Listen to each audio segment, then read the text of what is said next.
Forbes has released a rather very interesting insight report that tells you exactly how much the Indiana Fever's social media engagements are actually monetarily worth, either on X or YouTube or Facebook or Instagram, whatever.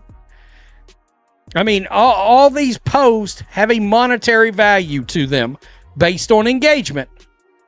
Okay, this is wild. The Indiana Fever's social media just got valued at a mind-blowing $55 million. And get this, it's not even close to second place. Forbes literally dropped a report that has all the haters scrambling for excuses, because, let's be real, the numbers just don't lie. While everyone was busy arguing about who actually matters more in the WNBA, the cold hard data rolled in and settled it in the most brutal way possible. Seriously, do you think one player can really be worth this much to a franchise's social media value? Drop your thoughts below because we need to cut through all the noise and talk about what just happened here. This Forbes report is basically a nuclear bomb dropped directly on every single argument the old guard WNBA fans have been making for months. The Indiana Fever's social media is worth an estimated $55.4 million. No, that's not a typo. And it's definitely not an exaggeration. This is simply what happens when you draft someone who actually moves the needle in ways this league has never seen before. If you are a Caitlin Clark fan, if you're an Indiana Fever fan, this is something you already know. However, for the haters out there, the old WNBA fandom, many of you call them the slows, for those fans, they're in complete denial. We've tried to tell people Caitlin Clark moves the needle unlike anybody else in this league or everybody else in this league. It just sort of is what it is. Fans are coming to see one particular player, and along with that, carries over the support to the entire team. But hold up. Before anyone starts crying about how this is disrespectful to other players, or how we should celebrate everyone equally, let me break this down for you. We're talking about cold, hard numbers here. This isn't just my opinion, and it's definitely not some biased take. This is a legitimate study done by STN Digital and Zoom Analytics that tracked over 20,000 pieces of content across Instagram, X, Facebook, and YouTube throughout the entire season. They measured everything: impressions, engagements, and even what it would cost advertisers to get that same level of exposure through paid advertising. The crazy part, the Fever came out on top by a margin so massive, honestly, it's almost embarrassing for everyone else. Posts are worth a lot of money. They are worth a lot of money, and I can tell you right now, that's a little over 5 times higher than the next WNBA team. 5 times higher. Let's go down here. Just scroll down. The Indiana Fever's staggering $55 million social media evaluation speaks volumes. Now, second place? That went to the Dallas Wings, coming in at $8.61 million. Just let that sink in for a second. The gap between first and second place is a staggering over $46 million. This isn't a competitive race. Honestly, it's not even the same sport at this point. The Fever aren't just ahead. They're playing a completely different game, putting up numbers that literally nobody else can touch. The Wings, to their credit, had an incredible year too, with engagement skyrocketing 505% and social value up. But even with that insane growth, they still got absolutely demolished by the gap. Third place was the Las Vegas Aces at $7.64 million, which totally makes sense because they're the dynasty team loaded with multiple championships and pure star power. Fourth, that was the New York Liberty at $7.5 million, which also tracks because, hey, they're in the biggest media market in the country. But here's where it gets really interesting, and frankly a bit spicy. Fifth place went to the Chicago Sky at... Remember all those heated debates earlier about who was really bringing more attention to the league? Remember all the arguments about rookies, impact, and cultural relevance? Well, the numbers just answered that question definitively. And what's wild is it wasn't particularly close. The fact that the Sky came in fifth, despite having a player who was supposed to be equally as impactful, tells you everything you need to know right there. The narrative all season was that there were 2 players driving WNBA growth and bringing all these new fans to the league. But what the social media value actually shows is a massive $48.69 million gap between the Fever and the Sky, That, my friends, is not a small difference. That's not margin of error stuff. That's a completely different stratosphere of impact and engagement.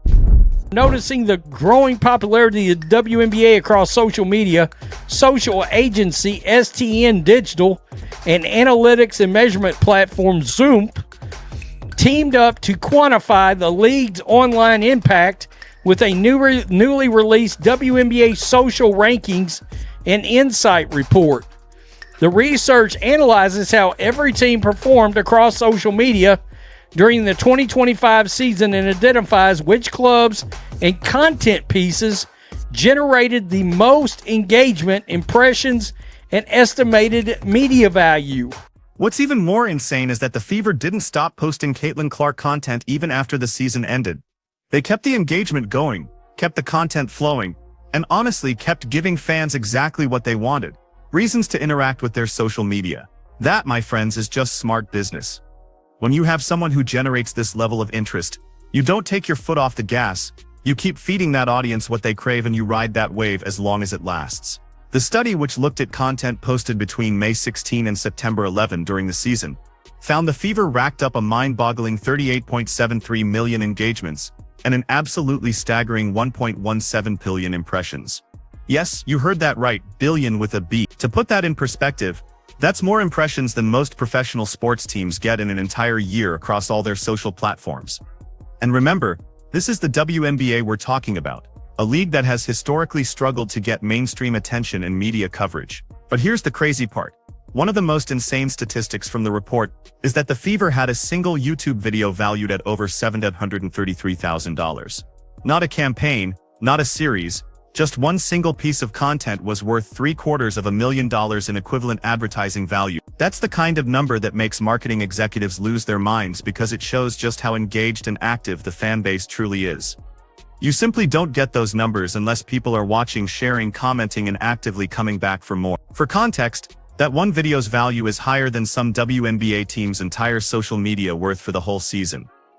Think about that. One piece of Fever content is worth more than everything some franchises posted combined. That's not just winning, that's dominating in a way that completely changes how the entire league has to think about social media strategy and fan engagement moving forward. Let me break this down for you.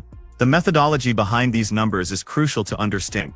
They used something called the social value metric, which basically calculates what advertisers would have to pay to get the exact same exposure through paid media. So when we say the Fever's social media is worth $55 million, that means if companies wanted to buy that same number of impressions and engagements through traditional advertising, it would cost them a cool $55 million. But the Fever, they're getting that value organically, just by posting content their fans genuinely want to see.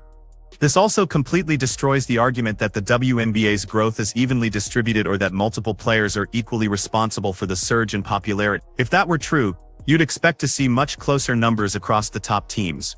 Instead, you have one team that's 5 times higher than second place. That's not parity, that's one player dragging an entire franchise into relevance and taking the whole league along for the ride, whether people want to admit it or not. The Dallas Wings' massive year-over-year growth is worth noting though. Increasing engagement by 55% is incredible, and a lot of that probably has to do with Sophie Cunningham's magnetic social media presence and personality. She's been one of the most searched WNBA players and has landed sponsorships with major brands like Arby's, because she knows exactly how to market herself and create content people want to engage with. But even with that explosive growth, they're still nowhere near the Fever's number. That right there tells you just how far ahead Caitlin Clark's impact really is.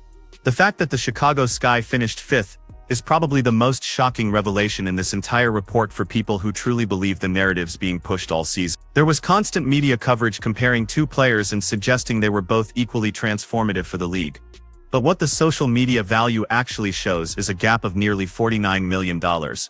That's not a close competition. That's not even a competition at all. One player is generating engagement and value at a level that literally nobody else in the league can match. Now, some people will try to argue that the Fever just had better social media strategy or that their content team is superior. And sure, there's probably some truth to that.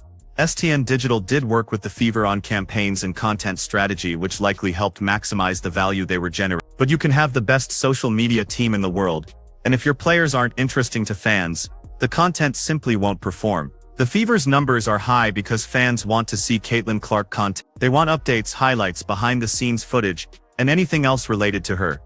The demand drives the supply, not the other way around.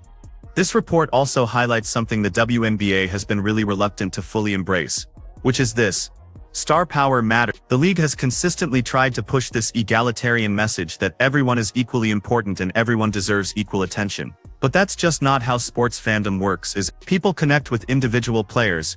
They buy jerseys of specific athletes.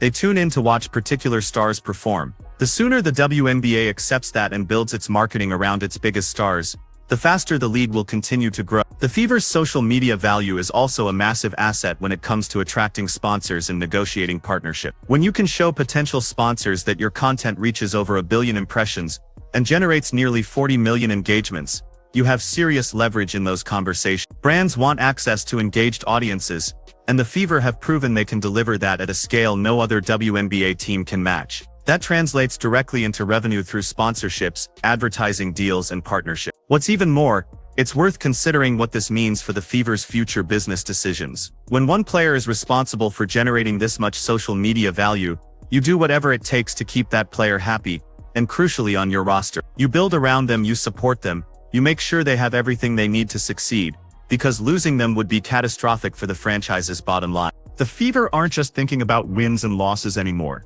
They're thinking about engagement, impressions, social value, and all the business metrics that come with having a transcendent star. The Las Vegas Aces finishing third, despite being the defending champions and having multiple All-Stars, absolutely shows that winning alone doesn't drive social media engagement. The Aces are successful on the court, sure, but they don't generate the same level of fan interest and content engagement as teams with more marketable personalities. That's an important lesson for the entire league. Championship banners are great, but they don't automatically translate to social media value and fan engagement if people aren't emotionally invested in your players. The New York Liberty being fourth is somewhat surprising given that they're in the largest media market in the country. You'd think being in New York would provide a massive advantage for social media growth and engagement, but location only matters if you have players and content that people actually care about. The Liberty are competitive and well-run, but they don't have anyone generating Caitlin Clark levels of interest, which ultimately limits their social media ceiling regardless of market size. So what this report really proves is that the WNBA's recent growth isn't as evenly distributed as the league desperately wants people to believe. There's one clear, undeniable driver of this increased attention and engagement, and the numbers back that up in ways that simply can't be argued against. The Fever's social media value is 5 times higher than second place.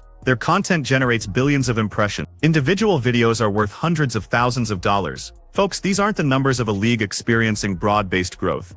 Those are the numbers of one team and one player operating at a completely different level than everyone else. For fans who have been saying this all along, this report is pure vindication. For people who argued that multiple players were equally responsible for the WNBA's growth, the numbers are a harsh, unavoidable reality check. And for the league itself, this should be a massive wake-up call about where the attention and value are actually coming from. You can pretend everyone matters equally if you want, but the data, my friends, tells a very, very different story. The Fever's success on social media also creates immense pressure on other teams to figure out how to better engage their audiences. If one team can generate $55 million in social value while everyone else is stuck in single digits, that means there's a huge opportunity being left on the table. Other franchises desperately need to look at what the Fever are doing, understand why it works, and find ways to create their own compelling content that truly resonates with fans. Otherwise, the gap will only continue to grow. And this report is also powerful ammunition for anyone arguing that certain players deserve higher salaries and better treatment from the league. When you can directly quantify the value someone brings to their franchise and the league through social media impact, it becomes a lot harder to justify paying them the same as players who generate a mere fraction of that engagement. The WNBA's salary structure doesn't account for individual star power and marketing value the way other leagues do, but numbers like these make it crystal clear that maybe, just maybe, it should. The estimated media value model used in this study is exactly how major brands and corporations think about social media ROI. They look at impressions and engagements and then calculate what that exposure would cost through paid advertising. The fact that the Fever are generating $55 million in equivalent advertising value just through organic content is absolutely incredible from a business perspective. That's free marketing that would cost tens of millions to replicate through traditional advertising channel. The numbers are in and they are not up for debate anymore. Caitlin Clark isn't just moving the needle for the Indiana Fever. She is operating in a completely different universe than everyone else in terms of social media value and fan engagement. If you want to keep up with the real stories behind the numbers, hit that like button and subscribe. because we are breaking down everything the mainstream media won't.